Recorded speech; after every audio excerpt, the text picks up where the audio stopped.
We just had a $15,000 repair on our brand new 2026 Ram 3500 after it went into limp mode on us on our first big trip. And the thing that really concerns us is there's still active recalls on this truck. Now, we've owned this truck for about 7 months, and we bought it specifically to tow our fifth wheel.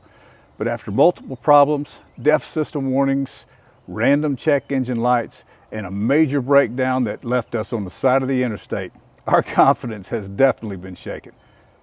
But here's the reality. We're closing on our house in 3 weeks, and our new fifth wheel is already here waiting for us. And today, we're going to be installing a new hitch because we don't really have another choice. So we're going to share everything that's happened before we hook up and tow.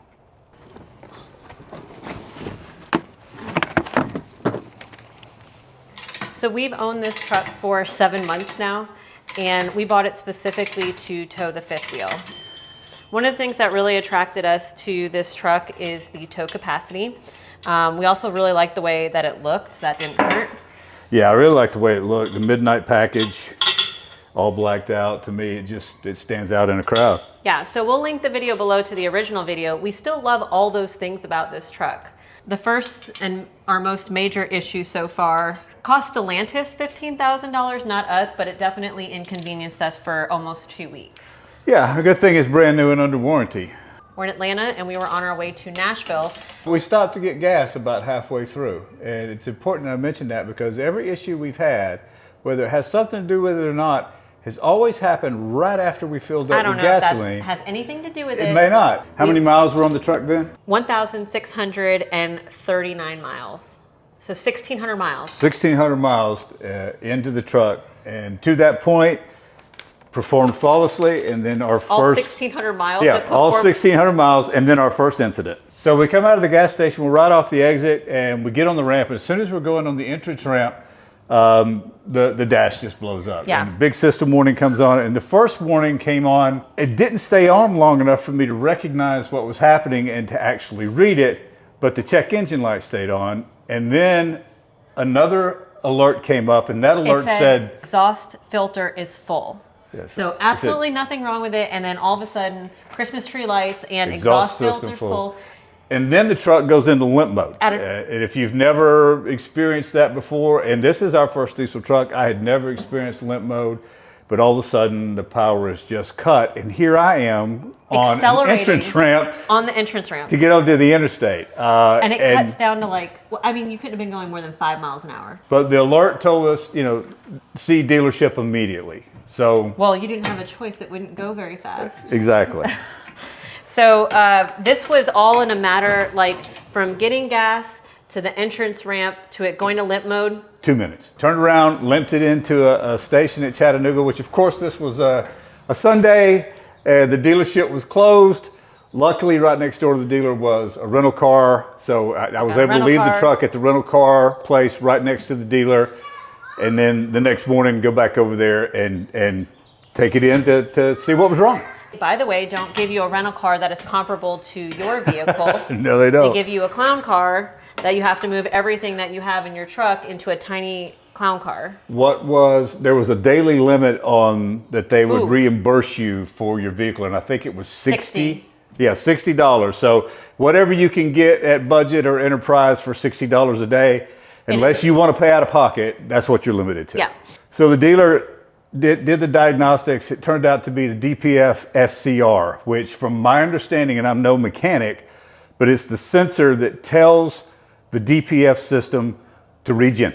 So what was happening was the sensor was not working, so the system wasn't working, so there was a buildup of soot in our DPF, which caused the truck to go to limp mode.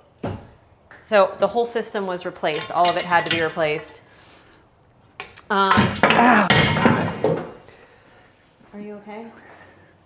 I think I broke it. What the? It just broke. Well, what are we going to do now? Go buy another one at Home Depot. I guess we're going to Home Depot. We're going in the car now. It was torqued too hard. Stellantis ended up, covered under warranty. It ended up being about $11,000 or $12,000 repair that they ended up having to pay. to the dealership, which of course under warranty didn't cost us anything. We just had to lay out the money for the rental car and get reimbursed. We didn't get fully reimbursed because the first few days we did have a vehicle that was bigger than that was above the $60 a day mark, limit, right? But that was all that they had. So we're almost 5,000 miles more than we were before. We have not had an issue with the DEF system. It does the regen like it's supposed to. The normal regen system is between 40 and 60% of your DPF being full. And really, it's at 40%, it regens. I've never seen it get over 40%. I've never seen it get over 20 when I've been driving it. You drive it more than I do. But yeah. So, I mean, overall, it's doing what it's supposed to do now. I feel okay about it, but it does make you feel like hopefully that doesn't happen again because that was such a big issue. And we weren't towing anything, thankfully, at the time. So the next time we have a little issue, is the very next time that we decide to go on an extended trip. So we're getting ready to go down for a cruise, and we've got to drive down to Port Canaveral. And for us, our that's Bahamas cruise. If you haven't watched our Bahamas cruise, check it out. And for us, that's about an 8-hour drive. You know, truck was running great. Regen was happening as it was supposed to. Everything seems to happen when we get gas. So our first gas stop, as soon as I crank the truck back up to leave, the check engine light comes on. So I kept looking for an additional warning to pop up, but no additional warnings popped up, just the check engine light. I started scrolling through the messages. We were getting no error messages, just the check engine light. When we got to Port Canaveral and turned the car off, checked into our hotel, came back out to move our vehicle, and the check engine light was off. Mysteriously had gone away. It fixed itself, you know? Sometimes these things just fix themselves. So now we're at Home Depot. We're going to go in and get this bolt, and we'll tell you about the third incident. All right. So number 3, as we go in here and try to find this bolt. As I mentioned before, every time it's occurred, it was right after we'd stopped to put fuel in the vehicle. So we left the house. We're headed over to visit some family. But we're in town. We're in town. So far. We're not far from the house. We leave BP, and the dashboard lights up again. This time it says DEF System Service. C dealership. C dealership. Right, so we were right around the corner from where we were going, so we just continued where we were going. I went in and started doing what anybody would do, and pulled up the Google and started searching, and I started putting the warning into it. As I was searching, I found that you could actually reset that and see if it was just a gremlin or if there was something actually wrong with the vehicle. So I went outside, I went through the method, reset it, and the light went out. So, and it's not come back on. How did you reset it? So you turn the vehicle to accessory without starting it. Just turn it to accessory. You pump the brake 3 times. Then you pump the accelerator 3 times. Then you turn it back to off, and then you restart the vehicle. And that's what I did. So I restarted the vehicle. The warning was gone. I went through all of the messages, and there was no message on it. And the truck has run perfectly since. So it was a gremlin. So it was a gremlin. But something to be aware of, and again, we weren't towing yet. Yeah, we weren't towing anything. You honk 3 times, you twirl on your toes, and all of a sudden it's like you hold your tongue right, and then... And it's magic. And it's magic, and it works again. Right. Thanks, Ram. It's that, but a little smaller. Okay, so 3/8 carriage bolt, but this is inch and a half, so there's an inch. That's too short. So I need 1 1/4 inches. We might have to call e-trailer. Probably the cheapest repair that we're gonna have. Our last sort of, I wouldn't call it an incident, but issue that we can talk about with the truck. So right after we had the last DEF system failure light come on that we were able to reset, 2 days later in the mail, we get a recall notice. So I actually have the recall notice, and it's for the trailer lighting and trailer brakes. And here's what it says. The trailer tow mode on your vehicle may experience loss of trailer lighting and trailer brakes. The loss of trailer brakes can also cause a vehicle crash without prior warning. Stellantis is estimating that 100% of the vehicles included in this recall have the deficit. We have towed with the vehicle one time since we've had it. And the trailer brake system and all of the trailer lights worked as it's supposed to. That we know of. That one time. That one time. Everything worked properly that time, and that's the only time we've towed with it. Herein lies the issue, is we're 3 weeks away from picking up our brand new 20,000 pound fifth wheel. So we're gonna have to get that recall looked at before we pick it up. One thing that we haven't really called out, we're closing on the house in 3 weeks and also picking up the RV for 2 of those weeks in the middle. Jess isn't gonna be here. I got military orders, so I'm gone for the next 2 weeks. So we have until Friday night when I get off of orders, until Tuesday morning when we close on the house, to buy the RV and move everything into it.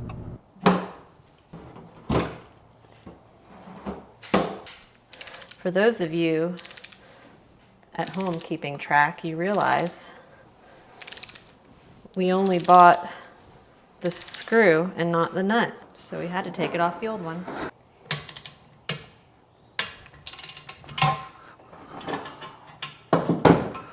Broke it right off. So we took a pause on the puck system. The bolt that we picked up just isn't going to work, so I'm going to just call E-Trailer or send E-Trailer an email and just have them send me some replacement bolts. In the meantime, it's dinner time. What's going on, Scott? I broke a couple of bolts. I torqued them down too far.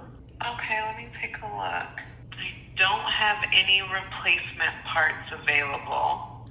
I'll contact Dimline then. Thank you. I don't know what was wrong with us last night. This was actually a really easy project. We cannot do 2 things at once is what I've learned. Nice gentleman at Gen Y sent me an email with the specs for the bolts that I needed. And I was able to go over to Ace and pick them up. And all right, so we are gonna link in the description the review of the truck, because everything that we said in that video, we rewatched it and decided we still stand by all of that. We really like all those features. It's the reason that we chose this truck. We still feel like it is the best decision or the right decision for us right now. Mm-hmm. Yes, we've had some issues. We've had the 4 issues that we talked to you about, but those have really been all 4 issues. The first one was the most significant. It was the $15,000 issue. Hasn't been an issue since. So hopefully that goes on. And they, like I said, we talked about earlier, the recall is the only other big one, and then the 2 random gremlins that it healed itself. So right. And when we go, I'm taking it in for service while Jess is gone. Just make You're sure knock out the recalls while I'm gone. Knock out the recalls and just make sure there's no last minute things that we need to take care of before we hook up for the first time. I really do want to hear if anybody has had these same experiences. What have you had happen, or what have you seen happen that hasn't happened to us yet that we need to keep our eye open and be aware of as we start out on this journey? Or like a lessons learned. So for example, how we told you that we didn't even know to check for our DEF system. We had never had a diesel before, so we never knew to check the percentage. Maybe we could have caught that issue in the beginning if we recognized that it wasn't burning the soot like it was supposed to in whatever it was. And then we wouldn't have been stranded on the side of I-40. Yeah, what else do we need to know is really my question. As soon as I get back from these orders, it's go time. So if you like this video, if you like our content, please hit like, hit subscribe, follow along. When Jess returns, we go to pick up our new Brinkley G3970 and hit the road for the first time. And sell the house. And sell the house in our trusty steed. Bye. Our trusty steed? Mm-hmm. Is it trusty? That was the question. In our trusty steed? I see what you did there. Got it. Hey, check out our hitch. That's what it's called, right? Yeah, goose puck. Check out our goose puck.